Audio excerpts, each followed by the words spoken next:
សួស្តីពុកម៉ែបងប្អូនទាំងអស់គ្នានេះវីដេអូមួយកន្លះរបស់ខ្ញុំពួកឯកន្លះហ្នឹងគឺថាខ្ញុំចំណាយពេលកន្លះថ្ងៃនៅភ្លាមយន្តហោះត្រូវឡើងម៉ោង6នេះម៉ោង10ជាងបានចាប់ផ្ដើម boarding ហើយដល់ពេលចឹងទៅខ្ញុំ miss flight ខ្ញុំ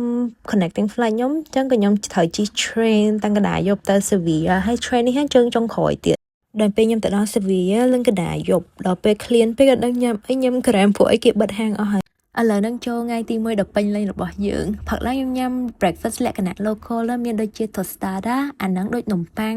យើងចង់ដាក់សាច់ជ្រូកក៏បានដាក់ប៉េងប៉ោះក៏បានហើយបន្ទាប់មកមានកាហ្វេគេហៅកាហ្វេ con leche កាហ្វេដោះគោអូនិយាយអត់តនេះវីដេអូលឿនពេកហើយចង់និយាយថាមានទឹកក្រូចច្បាញ់ព្រោះអីនៅនឹងស្វូខូចមែនតើហើយទឹកក្រូចច្បាញ់គេឡើងផ្អែម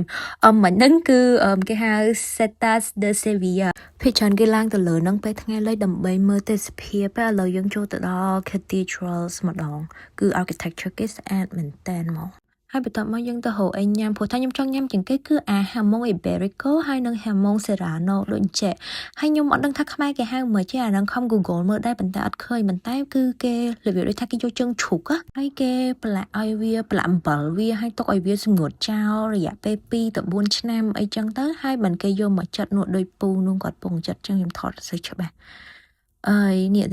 zoomមើលគេយកមកចិតចឹងហើយនៅលើចានហ្នឹងគឺចង់អញហើយស្រាក្រហមមួយនៅតំបន់ហ្នឹងគឺ Vermouth ហើយចេញពីហ្នឹងយើងក៏ទៅរកអីញ៉ាំបន្តទៀតហើយហាងនេះល្បីដូចជាបើកឆ្នាំ